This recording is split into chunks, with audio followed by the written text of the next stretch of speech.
الشيطان الرجيم بسم الله الرحمن الرحيم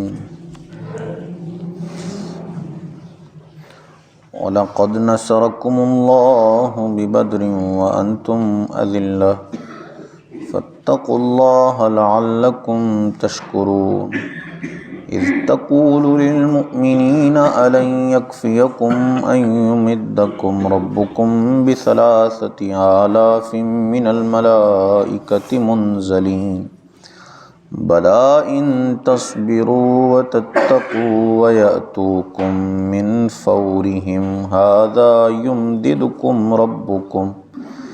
يُمْدِدْكُمْ رَبُّكُمْ بِخَمْسَةِ آلَافٍ مِّنَ الْمَلَائِكَةِ مُسَوِّمِينَ صدق اللہ مولانا العظیم الصلاة والسلام علیک یا سیدی یا رسول اللہ وعلی آلک واصحابک یا سیدی یا حبیب اللہ الصلاة والسلام علیک یا سیدی یا نبی اللہ وعلی آلک واصحابک یا سیدی یا نور اللہ اذ ہمت طائفتان منکم ان تفشلا واللہ ولیہما، جب تم میں دو گروہوں کا ارادہ ہوا کہ بزدلی کر جائیں اور اللہ ان کا سنبھالنے والا ہے، وعلی اللہ فلیتوکل المؤمنون، اور مسلمانوں کو اللہ ہی پر بھروسہ کرنا چاہیے۔ یہی یہ غزوہ احد کے حوالے سے بات ہو رہی ہے۔ یہ دو گروہ جو فرمائے کہ دو گروہوں کا ارادہ تھا، یہ انصار کے دو گروہ تھے، قبیلہ خزرج میں سے بنی سلمہ تھے اور قبیلہ اوس میں سے بنی حارثہ۔ جب عبداللہ بن ابی منافق جو تھا وہ اپنے ساتھیوں کو لے کر جدا ہوا لشکر سے، تو ان کا بھی ارادہ ہوا کہ یہ بھی اس لشکر کو چھوڑ کر اس کے ساتھ ہی چلے جائیں، لیکن اللہ فرماتا ہے واللہ ولیہما، اللہ ان کا سنبھالنے والا تھا، یعنی اللہ نے ان پر کرم فرمایا، ان کو بزدلی سے بچا لیا اور یہ ثابت قدم سرکار کے ساتھ کھڑے رہے اس جنگ کے اندر۔ وَلَقَدْ نَصَرَكُمُ اللَّهُ بِبَدْرٍ وَأَنْتُمْ أَذِلَّةٌ، اور بے شک اللہ نے بدر میں تمہاری مدد کی جب تم بالکل بے سر و سامان تھے۔ فَاتَّقُوا اللَّهَ لَعَلَّكُمْ تَشْكُرُونَ، تو اللہ سے ڈرو کہیں تم شکر گزار ہو جاؤ۔ ان آیات کے اندر اور اس سے اگلی چند آیات میں غزوہ بدر کا تذکرہ کیا جا رہا ہے۔ غزوہ بدر یہ سب سے پہلی اسلامی جنگ ہے، کفر و اسلام کے درمیان جو لڑی گئی۔ یہ 2 ہجری کا واقعہ ہے جب یہ جنگ جو ہے وہ ہوئی۔ اس میں سب سے بڑی وجہ جو تھی وہ کافروں کا غرور و تکبر ہی تھا۔ وہ اب یہ دیکھ رہے تھے کہ اب چونکہ مسلمان مکہ سے چلے گئے ہیں اور مدینہ پہنچ گئے ہیں، تو مدینہ میں مسلمانوں کی تعداد بہت زیادہ بڑھتی جا رہی تھی۔ روز بروز کئی قبیلے دور دور سے آتے، سرکار کی بارگاہ میں حاضر ہوتے اور اسلام قبول کر لیتے۔ تو ان کو یہ بڑی جو ہے وہ پریشانی تھی کہ ہم سے ایک تو دور چلے گئے ہیں، اب ہم ان پر کوئی ظلم و ستم نہیں کر سکتے، ہمارے قابو میں نہیں ہے، یہ دور ہے ہم سے، اور دوسرا اب ان کی تعداد بھی بڑھتی جا رہی ہے، ایک طرح سے یہ اپنی ریاست قائم کر رہے ہیں وہاں پر جا کر۔ تو یہ سب سے بڑی وجہ تھی کہ یہ مسلمانوں کے خلاف جو تھے وہ جنگ کے لیے تیار ہو گئے۔ اور دوسرا ایک واقعہ اس طرح کا ہو گیا کہ جس وجہ سے ان کو نکلنا ہی پڑا مکہ سے، وہ یہ تھا کہ ابو سفیان جو تھے وہ شام کی طرف سے کوئی تجارتی قافلہ جو ہے وہ لے کر آ رہے تھے، اور اس قافلے کا رستہ جو تھا وہ مدینے کے قریب سے ہو کر جاتا تھا۔ اب اس سے پہلے، اس واقعے سے پہلے کفار جو تھے وہ مسلمانوں کی پچھلے جو مکہ کے اندر مسلمان تھے ان کی جائیدادیں جو رہ گئی تھیں یا ان کا ساز و سامان ادھر تھا، کیونکہ مسلمان تو ہجرت کر گئے تھے، باقی چیزیں تو ان کے پیچھے چھوٹ گئی تھیں، تو کافروں نے ان چیزوں پر قبضہ کر لیا زبردستی، اور جو ہے وہ ان کی جو چیزیں تھیں ساری اپنے قبضے میں لے لی۔ جب ابو سفیان وہاں سے گزرنے والے تھے تو صحابہ نے یہی مشورہ دیا سرکار کو کہ آپ جو ہے وہ اس کا راستہ روک لیں چل کے، تاکہ ہم جو ہے وہ اپنا بدلہ پورا کر سکیں۔ سرکار پہلے خاموش رہے، اس کے بعد وحی نازل ہوئی، پھر سرکار نے ارادہ کیا اس کا راستہ روکنے کا۔ اب کافروں کو، ابو سفیان کو جب یہ پتہ چل گیا کہ راستہ روکنے والے ہیں سرکار، تو اس نے ایک قاصد دوڑایا مکے کی طرف۔ قاصد نے جا کر یہ خبر دی کہ اس طرح ہمارے قافلے پر حملہ ہونے والا ہے، تو تم جو ہے وہ ہماری مدد کو پہنچ جاؤ۔ اب یہاں کفار جو ہے وہ ایک لشکر تیار کر کے تقریباً 1000 جس کی تعداد تھی، وہ بہت ساز و سامان کے ساتھ لیس تھا، جنگی ساز و سامان ان کے پاس تھا، تو وہ چل پڑے مدینہ کی جانب۔ ابو سفیان جو تھا وہ تو اپنے جو ہے وہ قافلے کو دوسرے راستے سے لے کر مدینے کے قریب گیا ہی نہیں، وہ جس راستے پر سرکار نے آنا تھا اس کو روکنے کے لیے وہ گیا ہی نہیں اس راستے پر، وہ کسی دوسرے راستے سے ہوتا ہوا آسانی سے بچ کر نکل گیا۔ اب کافر نکل چکے تھے مکہ سے، اس نے پیغام بھی بھیجا کہ ہم حفاظت کے ساتھ بچ کے نکل آئے ہیں، تو اب تم واپس آ جاؤ، ضرورت نہیں آگے جانے کی۔ لیکن وہ طاقت کے نشے میں جو ہے وہ پڑے ہوئے تھے، انہوں نے کہا کہ اب تو ہماری تعداد بہت زیادہ ہے، ہم تو اب ان کو ختم کر کے ہی آئیں گے، ان کو جو ہے وہ ان کا جو دین ہے اسلام ہے اس کو بالکل مٹا کر پھر ہی واپس مکہ آئیں گے۔ تو وہ جو ہے وہ بدر میں پہنچ گئے۔ بدر یہ مدینہ اور مکہ کے درمیان ایک جگہ ہے، بدر نام کا کنواں ہے ایک، یہ ایک بدر بن عامر ایک نام کا بندہ تھا، اس کے نام پر یہ کنواں ہے، اس نے کنواں کھودا تو اسی وجہ سے اس جگہ کا ساری کا نام بدر رکھ دیا گیا۔ وہاں پر جو ہے وہ یہ دونوں گروہ آمنے سامنے ہوئے۔ سرکار صلی اللہ تعالیٰ علیہ وسلم ایک رات پہلے اللہ عز و جل کی بارگاہ میں دعا کرتے رہے، اور دعا کیسی بہترین، شان محبوبی ہے اس دعا کے اندر۔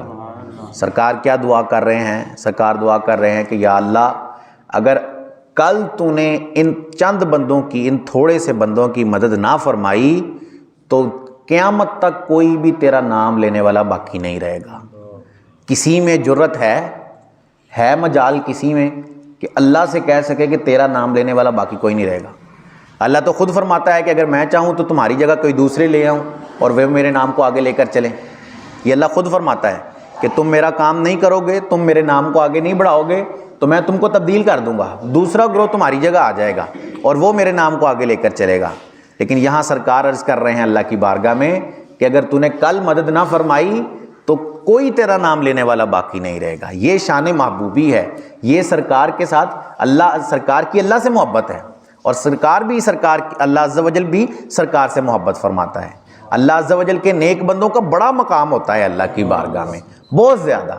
معراج کی رات سرکار صلی اللہ تعالیٰ علیہ وسلم گئے تو کسی کو دیکھا، کسی کی آواز سنی کہ بڑے اونچے لہجے میں، بڑے سخت لہجے میں اللہ سے بات کر رہا ہے۔ سرکار نے جبرائیل سے پوچھا کہ یہ کون ہے جو اتنا سخت اور تیز لہجے میں اللہ سے گفتگو کر رہا ہے؟ تو جبرائیل کہنے لگے سرکار یہ موسیٰ علیہ السلام ہیں، اللہ جانتا ہے کہ ان کے مزاج میں تیزی ہے، یہ تھوڑے تیز مزاج کے ہیں۔ تو کوئی ہے جرت کسی میں کہ اللہ کے ساتھ تیز مزاج میں گفتگو کر سکے، سخت مزاج میں؟ موسیٰ علیہ السلام ویسے ہی تیز مزاج کے ہیں، سخت مزاج کے۔ تو جبرائیل نے کہا کہ اللہ جانتا ہے، اللہ کو پتہ ہے کہ ان کے مزاج میں تیزی ہے، اس لیے یہ گفتگو کر رہے ہیں۔ تو اللہ کے محبوب بندوں کی بڑی شان و عظمت ہوتی ہے اللہ کی بارگاہ میں۔ ہم جو ہے وہ ان کو قیاس کرتے ہیں اپنی ذات پر، ہم سوچتے ہیں کہ ہمارا جس طرح مقام ہے اللہ کی بارگاہ میں ویسا ہی اللہ کے محبوب بندوں کا ہوگا، اس لیے ہم ان کی شان میں جو ہے وہ سوچتے ہی نہیں کہ ان کی شان کتنی بہت بلند اللہ عز و جل نے فرمائی ہے اپنے محبوبوں کی شان۔ تو اللہ عز و جل نے جو ہے وہ مسلمانوں کی اس میں مدد فرمائی۔ اگلی آیت میں اللہ عز و جل ارشاد فرماتا ہے اذ تقول للمؤمنین، جب اے محبوب تم مسلمانوں سے فرماتے تھے الن یکفیکم ان یمدکم ربکم بثلاثۃ آلاف من الملائکۃ منزلین، کیا تمہیں یہ کافی نہیں کہ تمہارا رب تمہاری مدد کرے 3000 فرشتے اتار کر؟ بلا ان تصبروا وتتقوا ویأتوکم من فورہم ھذا یمددکم ربکم بخمسۃ آلاف من الملائکۃ مسومین، ہاں کیوں نہیں، اگر تم صبر و تقوی اختیار کرو اور کافر اسی وقت تم پر حملہ کر دیں تو تمہارا رب تمہاری مدد کو 5000 نشان والے فرشتے اتارے گا۔ بدر ایک واحد جنگ ہے، ایک واحد غزوہ ہے جس میں فرشتوں نے بھی جنگ کی ہے۔ اس کے علاوہ جتنے بھی غزوے ہوئے ہیں بدر کے بعد ان میں فرشتے اترے ضرور ہیں، اللہ کی طرف سے آئے ضرور ہیں، لیکن اس میں انہوں نے جنگ نہیں کی۔ جنگ صرف اور صرف بدر غزوہ جو تھا اس کے اندر کی۔ صحابہ کہتے ہیں کہ ہم ایسے تلوار ابھی اٹھاتے تو گردن اتر جاتی وہاں کافر کی۔ تو یہ فرشتے جو تھے وہ جنگ لڑ رہے تھے اس وقت۔ بدر کے علاوہ اور کسی مقام پر جو ہے وہ فرشتوں نے جنگ نہیں کی، بلکہ وہ صرف روب ڈالنے کے لیے، مسلمانوں کی تعداد کو زیادہ دکھانے کے لیے فرشتے نازل کیے جاتے، جس کی وجہ سے کافروں کے دل میں روب پڑ جاتا اور وہ پہلے ہی جو ہے وہ ان کے حوصلے پست ہو جاتے۔ اللہ عز و جل نے فرمایا کہ 3000 فرشتے اتاروں گا، پھر فرمایا کہ اگر تم صبر و تقوی اختیار کرتے رہو تو میں تمہارے لیے 5000 فرشتے نازل کروں گا۔ اس سے یہ بات ثابت ہو گئی کہ بدر میں جتنے بھی صحابہ تھے وہ سارے صبر و تقوی والے تھے، کیونکہ سب جانتے ہیں کہ فرشتے نازل ہوئے تھے۔ تو اللہ نے فرشتے نازل کرنے کی شرط لگائی تھی کہ اگر تم صبر اختیار کرو، تقوی اختیار کرو، تو میں 5000 فرشتے اتاروں گا۔ تو واقعی فرشتے نازل ہوئے، تو اس کا مطلب یہ تھا کہ ان لوگوں نے صبر و تقوی اختیار کیا۔ بدر والے صحابہ کی سب سے زیادہ عظمت ہے۔ ہم جو ترتیب قائم کرتے ہیں، جو اہل سنت نے ترتیب رکھی ہے صحابہ کی افضلیت میں، اس میں یہ ہے کہ سب سے پہلے سارے صحابہ سے افضل سیدنا ابو بکر صدیق ہیں، اس کے بعد حضرت عمر ہیں، اس کے بعد حضرت عثمان ہیں، اس کے بعد حضرت علی ہیں۔ یہ 4 خلفاء سب سے افضل۔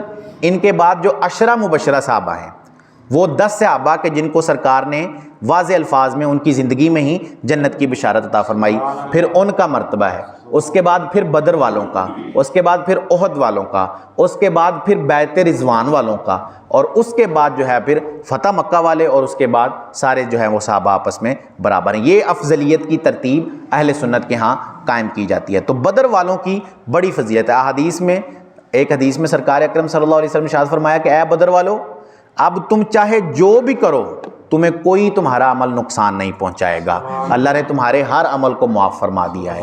ایسی بدر والوں کو اللہ عز و جل نے فضیلت عطا فرمائی ہے۔ اور یہ فضیلت کیوں ملی ہے؟ فضیلت ملنے کی وجہ کیا ہے؟ فضیلت ملنے کی وجہ ہے سرکار کی پیروی، سرکار پر جانثاری۔ کوئی ساز و سامان نہیں تھا ان کے پاس، 17-18 اتنے گھوڑے تھے ان کے پاس، بس چند بندوں کے پاس زرہ تھی، تلوار بھی تھوڑے ہی لوگوں کے پاس تھی۔ لیکن جب سرکار نے کہا کہ جانا ہے جنگ کے لیے، تو کسی نے یہ نہیں کہا کہ حضور کیسے لڑیں گے ہمارے پاس تو ساز و سامان ہی نہیں ہے۔ ان کے پاس 100 گھوڑے ہیں، کتنے سارے اونٹ ہیں، وہ اتنے تھے کہ روزانہ ایک اونٹ جو تھا وہ پکتا تھا کھانے کے لیے، اتنا ان کے پاس ساز و سامان تھا، ایک اونٹ روزانہ پکاتے تھے کھانے کے لیے، جتنی دیر وہ بدر کے اندر مقیم رہے۔ تو کسی صحابی نے یہ نہیں کہا کہ حضور ہم جنگ کیسے لڑیں گے، ہمارے پاس تو ساز و سامان ہی نہیں ہے۔ سب نے سرکار کے فرمان پر لبیک کہا اور فوراً حاضر ہو گئے۔ تو اللہ عز و جل نے ان کی مدد بھی فرمائی، اور بعد والوں پر اللہ عز و جل نے ان کو فضیلت بھی عطا فرمائی۔ تو فضیلت کا دار و مدار سرکار کی پیروی پر ہے۔ جو فضیلت حاصل کرنا چاہے، جو اللہ کی بارگاہ میں مرتبہ حاصل کرنا چاہے، تو اس کے لیے ضروری ہے کہ حضور کی پیروی کرتا رہے، سرکار کے ساتھ سچی محبت قائم رکھے، تو انشاءاللہ عز و جل آج بھی اللہ اس کی مدد کے لیے فرشتے اتار سکتا ہے، اگر وہ سرکار کے حکم کی پیروی کرتا رہے۔ اللہ عز و جل سے دعا ہے کہ اللہ عز و جل ہمیں عمل کی توفیق عطا فرمائے، آمین بجاہ خاتم النبی۔ اللہم صلی علی سیدنا و مولانا محمد معدن الجود والکرم وعلی آلہ واصحابہ وبارک وسلم۔ مالک کریم عز و جل نماز فجر ادا کرنا، درس کرنا، سننا اپنی بارگاہ میں قبول فرما، غلطیاں کوتاہیاں اپنے فضل و کرم سے معاف فرما، ہم سب کی، ہمارے والدین کی اور رسول کریم صلی اللہ علیہ وسلم کی ساری امت کی بخشش فرما، ہم سب کو خلوص و استقامت سے 5 وقت باجماعت نماز ادا کرتے رہنے کی توفیق عطا فرما، ہم سب پر اپنی نظر رحمت فرما۔ سبحان ربک رب العزت عما یصفون وسلام علی المرسلین والحمد للہ رب العالمین، وصلی اللہ تعالی علی حبیبہ سیدنا و مولانا محمد وعلی آلہ واصحابہ اجمعین برحمتک یا ارحم الراحمین۔